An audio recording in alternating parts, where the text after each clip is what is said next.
Venham estudar o Evangelho segundo o Espiritismo com o Grupo Espírita Amadeu Ferretti. Estamos apresentando a palestra sobre o capítulo 3º, Há muitas moradas na casa de meu pai, itens 8 a 12, mundos inferiores e mundos superiores, pelo expositor André Luiz, do Centro Espírita Ernesto Fagundes Varela. Meus irmãos e irmãs, vamos iniciar o nosso estudo de hoje e vamos fazer então a nossa prece inicial. Deus, Pai de misericórdia e bondade, elevamos neste momento o nosso pensamento para agradecer a oportunidade de aqui estarmos nesse momento reunidos, ainda de forma virtual, mas agradecidos pela oportunidade de estudar a doutrina dos Espíritos e de nos prepararmos a cada dia para seguir o nosso processo de evolução espiritual, segundo as mensagens do nosso grande Mestre Jesus. Divino Mestre, que esteve entre nós há 2000 anos para nos mostrar o verdadeiro caminho da luz. A paz, o amor, o perdão e a caridade, como atitudes constantes em nossas vidas, para que possamos aproveitar cada jornada terrena, buscando sempre a luz. Obrigado, Mestre. Dai-nos vossa bênção, fortaleça-nos com as energias necessárias para que prossigamos nossa jornada, com fé, coragem e determinação, aceitando as provas que praza a Deus enviar-nos, mas acreditando que todas as oportunidades nos serão oferecidas para que possamos superar as dificuldades e as aflições, e um dia possamos atingir a condição de espíritos superiores. Aos nossos mentores espirituais, aos nossos bons anjos, as nossas gratidões, os nossos agradecimentos, por nos ampararem, nos acolherem, nos momentos difíceis, nos intuindo para que as oportunidades sejam verdadeiramente aproveitadas. E diante de todas essas situações, agradecemos ao Pai Criador por aqui estarmos nesse momento de estudos. Que assim seja, graças a Deus.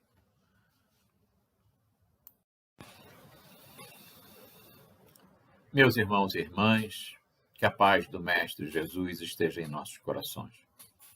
É com muita alegria que aqui estamos para mais uma vez dar continuidade ao estudo da doutrina dos Espíritos. Essa doutrina que nos acolhe, que nos consola, que nos esclarece e orienta, para que a nossa passagem por esse plano de provas e expiações seja o mais equilibrada possível, diante de tantas aflições, principalmente pelo momento em que nós estamos vivendo. Então, que os nossos estudos possam nos trazer toda a coragem, toda a perseverança, a fé necessária para que prossigamos nossa jornada, sempre buscando o caminho da evolução, que é o nosso grande objetivo ao passar por esse plano. Assim sendo, hoje nós vamos estudar o capítulo 3 do Evangelho segundo o Espiritismo, cujo título é Há muitas moradas na casa de meu pai. E nós vamos nos deter especificamente no item em que vai nos falar sobre mundos superiores e inferiores, né? Onde Allan Kardec reúne, né, um resumo do ensinamento dos espíritos superiores sobre esse tema. E é importante que entendamos que esse livro, o Evangelho segundo o Espiritismo, é essencialmente um livro que trata dos aspectos morais, né? Dos 5 livros, né, do Pentateuco kardeciano.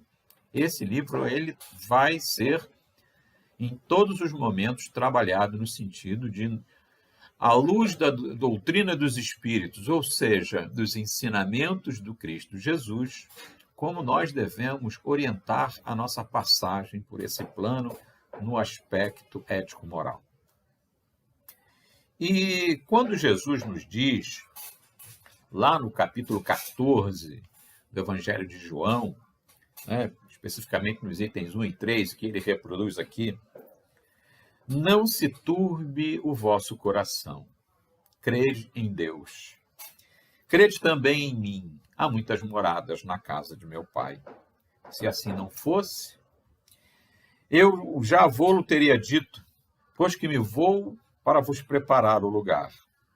Depois que me tenha ido e que vos houver preparado o lugar, voltarei e vos retirarei para mim, a fim de que onde eu estiver também vós estejais. Então, nesse diálogo que precede, né, a própria crucificação, Jesus está próximo, né, daquele momento em que ele é entregue aos romanos e passa pelo julgamento, todo aquele processo.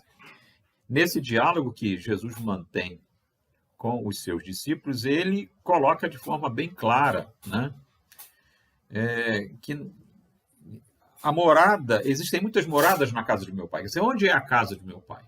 Né? Se o nosso Pai é o Criador do universo, o universo, né, é a sua casa.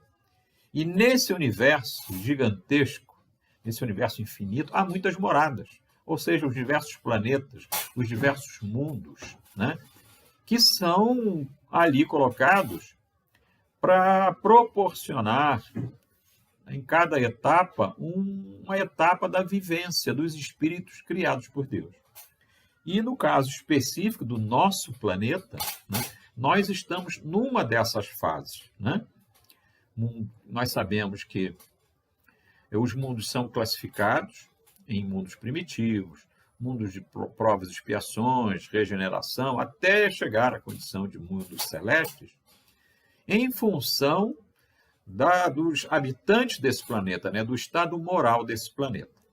E é exatamente isso que Kardec vai nos colocar nesse capítulo, né, nesses itens especificamente, onde ele vai falar dos mundos superiores e inferiores.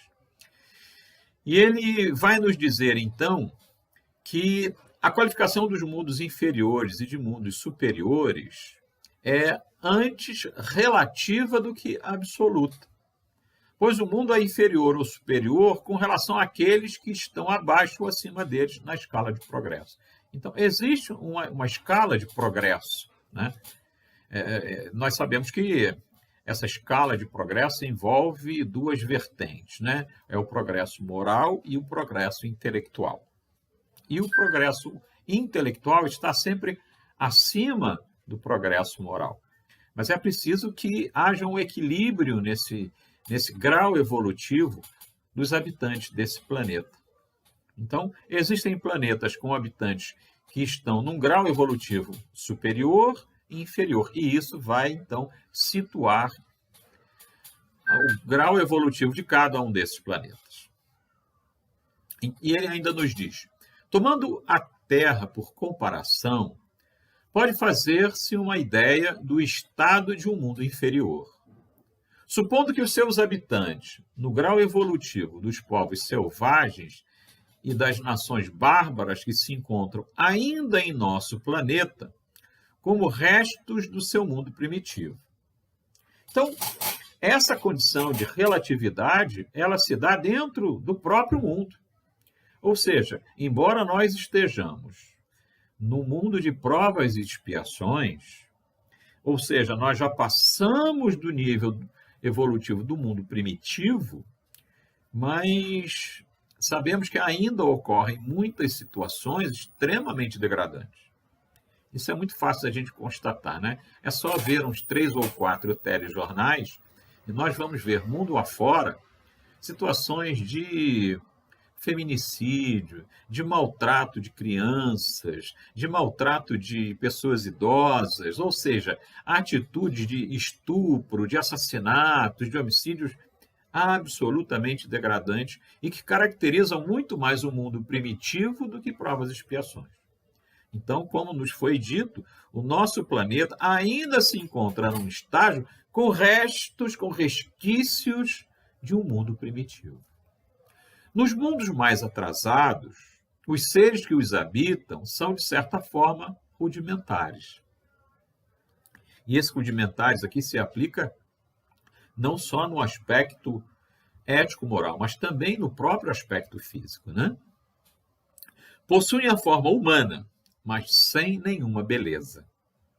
Nesses, os instintos não estão abrandados por nenhum sentimento de delicadeza ou de benevolência, que ele está tratando dos mundos primitivos, nem pelas noções do justo, nem do injusto. Ou seja, pensar no mundo primitivo é pensar num estado em que o nosso planeta estaria coisa de 100 mil anos atrás, né? Quando os primeiros hominídeos, né? Quando aqueles homens primitivos começam a se organizar no nosso planeta, começam a viver nesse planeta e vivem exclusivamente por conta da sobrevivência, da caça, né? Sem nenhum sentimento, né, de ético, moral, prevalecem, né, de grande forma ainda os instintos sobre os sentimentos.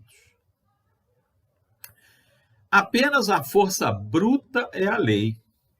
Sem indústrias, sem invenções, os habitantes dedicam suas vidas à conquista de alimentos. Entretanto, Deus não abandona nenhuma de suas criaturas. No fundo obscuro dessas inteligências, encontra-se latente a vaga intuição de um ser supremo, mais ou menos desenvolvida. Esse instinto basta para que uns se tornem superiores aos outros, preparando-se para a eclosão de uma vida mais plena, pois não são seres degradados, mas crianças em crescimento. Então ele está nos colocando que no mundo primitivo, no mundo onde seres não têm nenhuma noção ético-moral, mas existe no fundo um sentimento, né, uma percepção latente de um Deus supremo. E à medida que isso vai se desenvolvendo, e obviamente cada espírito encarnado é um espírito diferente, tem os seus momentos, tem os seus despertares e momentos diferentes, vai havendo, passo a passo, uma evolução numa condição absolutamente individual. Entre esses graus inferiores e os mais elevados, existem inumeráveis escalas, e entre os espíritos puros, desmaterializados e resplandecentes de glória, mal se reconhece aqueles que animaram os seres primitivos, assim como no homem adulto mal se reconhece um antigo embrião. Então aqui ele está comparando, né? Todos os que hoje são espíritos puros, um dia ainda foram espíritos primitivos, né? Assim como todo homem adulto, culto, instruído, educado, um dia foi uma criança, um dia foi um adolescente rebelde, né? E o processo de evolução aconteceu. Então ele acontece num sentido bem mais diminuto, né? Que é uma única existência, como acontece no processo longo, que é o processo de evolução espiritual, que dura várias reencarnações. Então, ele aqui está fazendo uma comparação para que nós possamos entender como ocorre esse processo, né? Nos mundos que atingem um grau superior, as condições da vida moral e material são diferentes das encontradas na Terra. A forma dos corpos é sempre, como por toda parte, a humana. Entretanto, mais embelezada, aperfeiçoada e, sobretudo, purificada.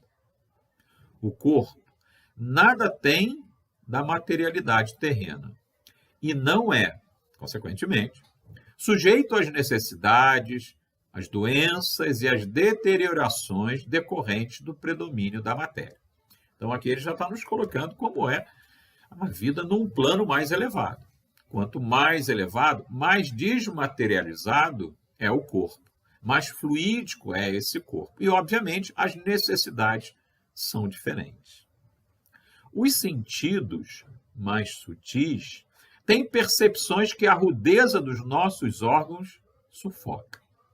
A leveza específica dos corpos torna a locomoção rápida e fácil. Ou seja, até o andar é muito mais simples, né? Ou seja, é o que nos livros de André Luiz eles falam no volitar, né? Eles volitam, eles quase que flutuam, né? Se deslocam de uma forma completamente diferente do que aquelas dos nossos corpos pesados, né? Os corpos sujeitos a uma gravidade muito maior, né? Em vez de se arrastarem penosamente sobre o solo, eles deslizam, por assim dizer, na superfície ou pelo ar, sem outro esforço além da própria vontade. Então, nós estamos percebendo, né, que o processo evolutivo, que é um processo que se dá no aspecto moral e no aspecto intelectual, ele também vai acontecer no aspecto físico, na matéria. Então, ele está colocando nesse momento, né, como é que é essa vivência, né, até o próprio caminhar, né? Então, ele diz, na superfície ou pelo ar, sem outro esforço, além da própria vontade. À maneira das representações dos anjos, como os manes dos antigos campos elíseos, né? Como os espíritos nos antigos campos, os mortos, né? Os homens conservam à vontade os traços de suas existências passadas e aparecem aos amigos tal qual estes os conhecem. Mas, iluminados por uma luz divina, transfigurados pelas impressões interiores que são sempre elevadas. No lugar de rostos pálidos, devastados pelo sofrimento ou pelas paixões, a inteligência e a vida resplandecem com esse brilho que os pintores traduziram pela auréola dos santos. Então, essa é a condição física dos espíritos evoluídos. Ou seja, a evolução que se traduz pela evolução ético-moral, aliada à evolução científica, a evolução intelectual, ela também vai trazer a evolução do corpo, né? Do corpo que esses espíritos, né, traduzidos pelo seu perispírito, vai adquirir com esse processo de evolução. A pouca resistência que a matéria oferece a esses espíritos, já bem avançados, facilita o desenvolvimento dos corpos e abrevia ou quase anula o período da infância. Nesses mundos, nesses planetas, nesses orbes onde a vida é mais evoluída, o período de infância é mais curto. Ou seja, o processo evolutivo do ser, ele é um pouco mais acelerado. A vida, isenta de preocupações e de angústias, é proporcionalmente muito mais longa do que a da Terra. Ou seja, vive-se mais, mas vive-se mais dentro de um período de maturidade maior. Em princípio, a longevidade é proporcional ao grau de evolução dos mundos, né? Então, recordando aqui o título do nosso estudo, né? O título do capítulo, né? Que é o capítulo 3 lá do Evangelho, há muitas moradas na casa de meu Pai. Então, essas moradas são esses mundos, né? Uns mais evoluídos, outros menos evoluídos, e todo esse contexto evolutivo que existe em cada mundo. A morte não tem os horrores da decomposição e, longe de se tornar motivo de pavor, ela é considerada uma transformação feliz, pois não existem dúvidas sobre o futuro. Ou seja, a existência nesses mundos, a passagem por esses mundos mais evoluídos, provoca um retorno a um outro plano, ou uma passagem para o plano superior, sem que seja tratado como nós no plano essencialmente físico, no plano primitivo, no plano de provas e expiações, né? Onde a morte, ainda para muitos, é tida como um ponto final. Né? E aí, aquele corpo que se degrada é tudo que nós temos conhecimento e contato. Mas como nós que estudamos a doutrina espírita, nós entendemos que aquele corpo é apenas a roupa que estamos vestindo quando aqui passamos. Mas que o espírito, né, a essência do que verdadeiramente somos, vai sobreviver e vai dar continuidade a esse processo evolutivo, num outro plano, que um dia retornará a esse, ou não, dependendo de quão evoluído nós percorremos o nosso caminho. Durante a vida, não estando a alma encerrada numa matéria compacta, ou seja, num corpo físico, né, esse verdadeiro escafandro que nós, né, vestimos para vir a esse plano físico, irradia e goza de uma lucidez que a coloca num estado quase permanente de emancipação, permitindo a livre transmissão do pensamento. Então, nessa narrativa, a gente percebe o quão é diferente a condição do corpo que esse espírito vai assumir num plano, num mundo mais evoluído, né? Num plano físico, onde as condições são absolutamente adversas, né? Onde o mal, né, já não vai ser tão presente como aqui, que seria o caso do plano de regeneração, mas num plano mais superior, num plano celeste, absolutamente não irá existir. Nesses mundos felizes, as relações de povo a povo, sempre amigáveis, nunca são perturbadas pela ambição de dominação, nem pelas guerras que lhes são consequentes. Não há mestres, nem escravos, nem privilegiados pelo nascimento.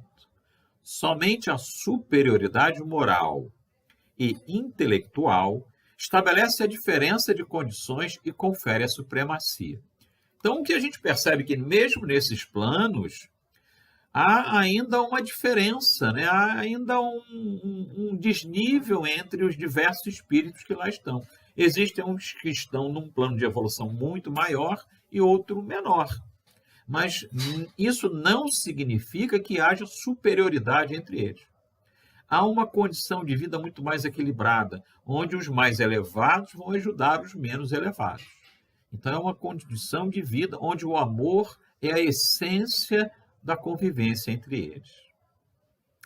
A autoridade é sempre respeitada, porque decorre apenas do mérito que se exerce sempre com justiça. O homem não procura elevar-se acima do homem, mas sobre si mesmo aperfeiçoando-se. Aqui a gente precisa fazer uma reflexão interessante, né?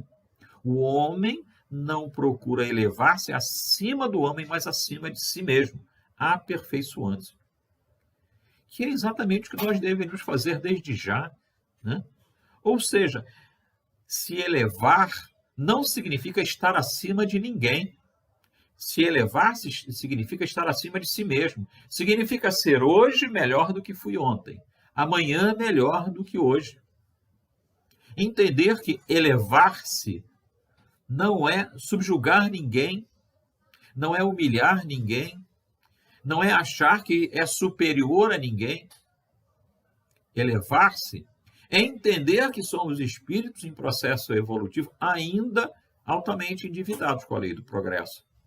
E para que nós nos elevemos, é preciso que nós olhemos para dentro de nós, que nós identifiquemos os nossos equívocos, que ainda temos orgulho, egoísmo, inveja, intolerância, ainda temos muito a trabalhar dentro de nós. Ou seja, como a gente costuma dizer, né? Esse homem velho que habita dentro de nós ainda precisa ser extirpado, ainda precisamos nos livrar dele, que são os nossos maus comportamentos, né? Então, repetindo essa frase, porque ela é muito importante para a nossa reflexão. O homem não procura elevar-se acima do homem, mas sobre si mesmo, aperfeiçoando-se. Seu objetivo é chegar ao nível dos espíritos puros. E esse desejo incessante não é um tormento, mas uma nobre missão, que o faz estudar com determinação para se igualar a eles. É o que nós estamos fazendo nesse momento, né? Nós estamos estudando, nós estamos refletindo, nós estamos olhando para dentro de nós para que possamos dar mais um passo no nosso percurso evolutivo, né? Para que nós não passamos dessa jornada que estamos nesse momento vivenciando nesse plano de provas e expiações, uma jornada perdida. Gostaríamos todos de um dia deixar esse plano melhor do que aqui chegamos. Todos os sentimentos ternos e elevados da natureza humana lá se encontram engrandecidos e purificados. Os ódios, os ciúmes mesquinhos, as baixas cobiças da inveja ali são desconhecidos. Um sentimento de amor e de fraternidade une a todos os homens. Os mais fortes ajudam os mais fracos. Suas posses são correspondentes às possibilidades de inteligência de cada um, mas ninguém sofre pela falta do necessário, pois ninguém ali está por expiação. Em uma palavra, o mal não existe. Então, quando nós estamos numa condição de espírito melhor do que aqueles que habitam esse plano de provas e expiações, nós já deixamos para trás o mal. Nós já superamos muitos dos nossos equívocos. Nós já estamos colocando o amor, a caridade, o perdão e tudo aquilo que o Cristo Jesus nos ensinou, onde ele resumiu na frase: amar ao próximo como a nós mesmos e a Deus sobre todas as coisas, como regra básica da nossa conduta. Em vosso mundo, tendes a necessidade do mal para sentir o bem, da noite para admirar a luz, da doença para apreciar a saúde. Aqui também é uma reflexão interessante, né? É um aspecto que muitas vezes nós não nos damos conta. Quando nós estamos no nosso lar, com a nossa família, com saúde, com a conta bancária no azul, nós não damos conta que estamos numa condição extremamente privilegiada. Achamos que isso é normal. E aí estamos querendo mais, e querendo mais, e querendo mais, né? A ambição toma conta de uma tal forma que nós não conseguimos enxergar que estamos numa condição de equilíbrio e muito mais, numa condição de nos dedicar muito mais ao próximo, à caridade, do que realmente fazemos. Então é preciso que a gente tenha essa consciência. Quando nós estamos numa condição de equilíbrio, de saúde, financeira, de relacionamento, nós precisamos dar atenção, agradecer o que estamos vivenciando. Porque num plano como esse, e principalmente nesse momento, onde uma pandemia toma conta do planeta, muito felizes e, consequentemente, muito gratos deveriam ser todos aqueles que conseguem estar no seu lar, em paz com a sua família. Por isso, nessa frase está colocado, é preciso que a gente sinta a necessidade, seja de uma condição financeira, seja da saúde, seja de amigos, para nós percebermos que estamos numa condição, né, muito difícil, e aí quando a gente atinge a condição de melhora, a gente despreza, achando que aquilo é o normal. Muitas vezes, e por isso a doutrina espírita nos ensina, né, a questão das aflições, porque precisamos aprender a partir das dificuldades que nós estamos vivenciando. A eterna luz, a eterna bondade, a paz eterna da alma proporcionam uma perene alegria e que não é perturbada nem pelas angústias da vida material, nem pelo contato dos maus, que ali não tem acesso. Aí está o que o espírito humano só dificilmente compreende, né? Aqui a expressão espírito humano seria o ser encarnado, né? A gente não compreende que quando a gente está nessa condição de equilíbrio, esse é um momento de agradecimento. E essa condição de equilíbrio não precisa ser uma condição de luxo.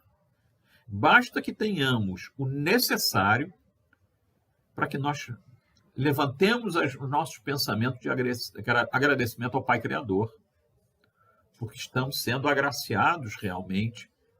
E aí, voltarmos as nossas atenções para aqueles que precisam, né? Nos dedicando à caridade. Ele foi engenhoso ao pintar os tormentos do inferno, mas nunca representou as alegrias do céu. Quer dizer, ele, o espírito encarnado nesse plano, é que não consegue perceber o quanto, né, significa, né, uma situação de paz e de equilíbrio, porque só vive as desventuras do plano de provas e expiações. E isso por quê? Porque, sendo inferior, ele apenas conheceu dores e misérias e não pode entrever as luzes celestes. Então, quando a gente só vive na miséria, a gente não consegue ver, né, o que verdadeiramente é bom, é paz, é equilíbrio, né? A gente precisa aguçar os nossos sentidos, as nossas ações, para entender o quanto de paz e de equilíbrio a gente precisa, e muito pouco, para que a felicidade esteja presente em nossas vidas. Ele não pode falar daquilo que não conhece, mas, à medida que ele se eleva e se depura, o seu horizonte se amplia. E ele compreende o bem que está diante dele, assim como compreendeu o mal que ficou para trás.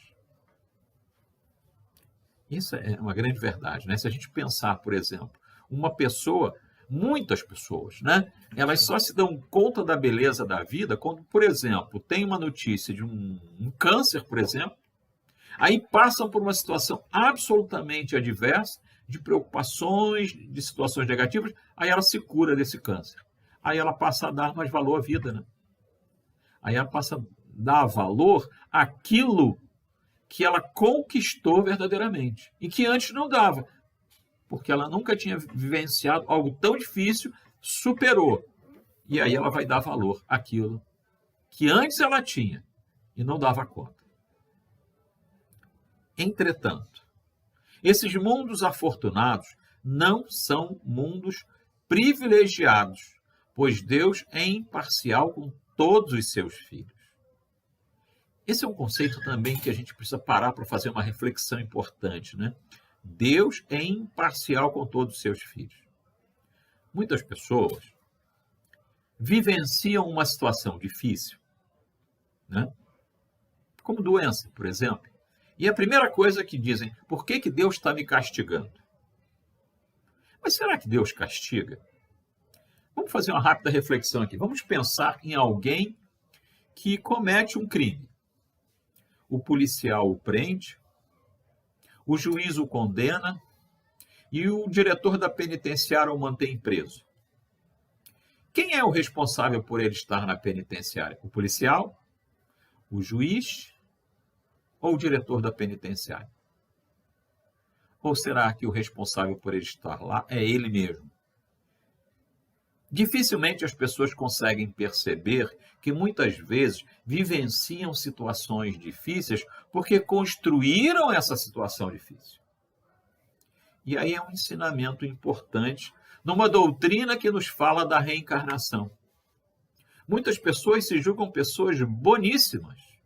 Muitas pessoas se julgam pessoas que nunca fizeram mal a ninguém. Por que eu sofro tanto?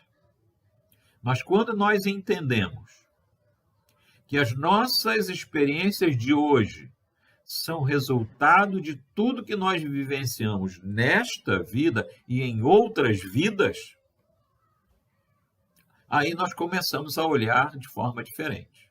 Quando nós entendemos as palavras do Cristo, quando ele nos disse, a cada um segundo suas obras, quando nós assumimos que nós somos os únicos responsáveis por tudo que de bom ou de ruim nos acontece, nós passamos a olhar de forma diferente. Olhar tudo o que nos acontece como oportunidade de resgate, como oportunidade de crescimento, como oportunidade de construir um futuro melhor. E a partir daí, subir mais um degrau na nossa escala evolutiva. Então, quando essa frase nos diz que Deus é imparcial com todos os nossos filhos, é porque Ele dá a todos a mesma oportunidade. Nos cabe aproveitar. Se desperdiçamos, precisamos arcar com as consequências, né? É como muita gente diz: eu tenho direitos. Tem, mas temos deveres. Podemos fazer tudo? Podemos. Mas devemos? E aí eu lembro uma frase de Paulo de Tarso, lá na primeira carta aos Coríntios, quando ele nos diz: tudo me é lícito, mas nem tudo me convém. Tudo me é lícito, mas nem tudo me convém. O que significa isso? Que nós podemos fazer tudo. Não podemos? Alguém pode pegar uma arma, sair e tirar a vida de um irmão? Pode? Pode. Agora, esteja preparado para as consequências, porque isso não lhe convém. Você pode, mas não deve. Por isso Deus é imparcial, porque Ele nos, até numa condição tão adversa como essa, Ele dá a possibilidade do resgate, desde que você entenda que vai ter que resgatar aquilo, ou seja, você vai vivenciar as dificuldades pertinentes àquele ato errado, equivocado que você cometeu. Mas é muito difícil. Um ser humano, um espírito encarnado, perceber isso, se não compreender a verdadeira grandeza do Pai Criador e de todas as oportunidades que nos são proporcionadas, mesmo nesse plano de provas e expiações. Então, Deus, né, o Criador, dá a todos os mesmos direitos e as mesmas facilidades para chegarem até lá. Fez que todos partissem do mesmo ponto e não dota a uns mais do que a outros. Os primeiros lugares são acessíveis a todos. Cabe-lhes atingi-los o mais rápido possível. Ou se abandonarem durante séculos e séculos nos baixos níveis da humanidade.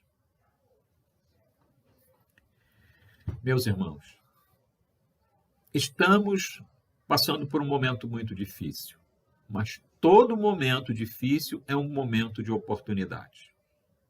Aqueles irmãos que estão neste momento retornando ao plano espiritual, assim estão, porque estão cumprindo a sua etapa no processo evolutivo. Para nós, é muito difícil ainda lidar com a perda.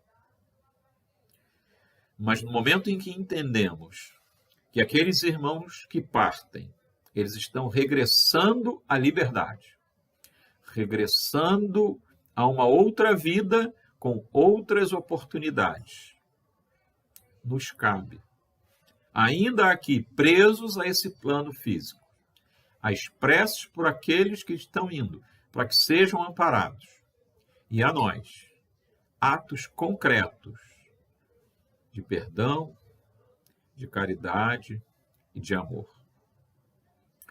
Como Cristo nos deixou a mensagem que precisamos trazer conosco todos os dias. Conhecereis a verdade, e a verdade vos libertará. Precisamos nos libertar. Libertar de um plano físico que nos prende através dos prazeres e das falsas oportunidades que não sabemos distinguir. Das falsas oportunidades onde todos acham que aqui está. Tem o único objetivo de aproveitar os bens materiais, os bens físicos que conosco estão. Eles são necessários, sim, mas sem excesso, sem ambição. Porque todos nós temos um grande destino, que é atingirmos a perfeição. Porém, o livre-arbítrio nos dá o direito de escolher o caminho, de fazer com que esse caminho seja mais breve ou mais longo. Por isso, que possamos refletir profundamente sobre em qual mundo desejamos voltar e dar prosseguimento a esta jornada terrena, segundo os ensinamentos do Mestre Jesus. Amar sempre e colocar em prática o perdão. E eu gosto sempre de trazer essa reflexão para dentro do nosso próprio lar, porque ali estão aqueles com os quais precisamos conviver muitas vezes para resgatar dívidas do passado, para amparar aqueles que em outras encarnações foram nossos algozes ou nossas vítimas, e fazer deles verdadeiros irmãos. Quantos de nós não vive tantas dificuldades dentro do lar? Com a esposa, ou com o marido, com filhos, com o pai, com a mãe, com tios, enfim. Mas é aqui, no lar, que está a nossa grande oportunidade. Que façamos todas as oportunidades, que possamos aproveitar todas as oportunidades que nos estão sendo dadas, para que prossigamos nossa jornada, fazendo dela um grande processo evolutivo, fazendo dela um grande caminho, para que um dia sejamos verdadeiramente filhos do Pai Criador, espíritos de luz, que todos nós um dia alcançaremos. Que a paz do Mestre Jesus esteja com todos, que todos estejam com saúde, em paz, e vamos sair desse estado com certeza, porque tudo passa.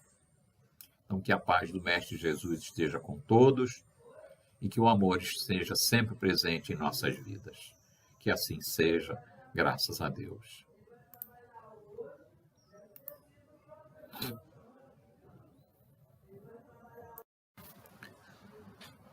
Façamos agora a nossa prece final. Elevemos o nosso pensamento, agradecendo a oportunidade do estudo, a oportunidade de estarmos aqui, mais uma vez refletindo no estudo do Evangelho, no estudo e no aprendizado desses conhecimentos que nos fortalecem. Obrigado, Pai. Obrigado por todas essas oportunidades.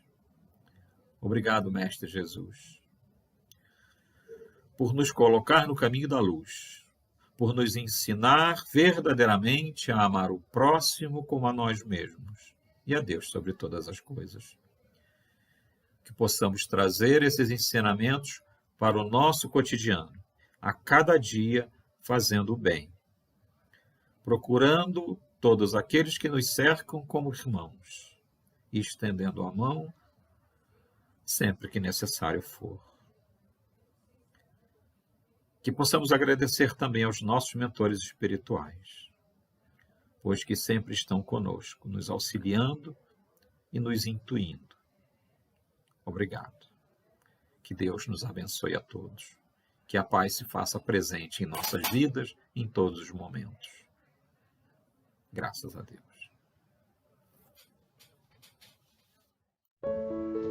Convidamos a todos para assistirem à nossa próxima palestra, dia 26 de julho, às 18 horas, sobre o Evangelho segundo o Espiritismo, capítulo 3º, Há muitas moradas na casa de meu Pai, itens 13 a 15, Mundos de Expiações e Provas, pelo expositor Mateus Castro, do Grupo Espírita Amadeu Ferretti. Aguardamos vocês!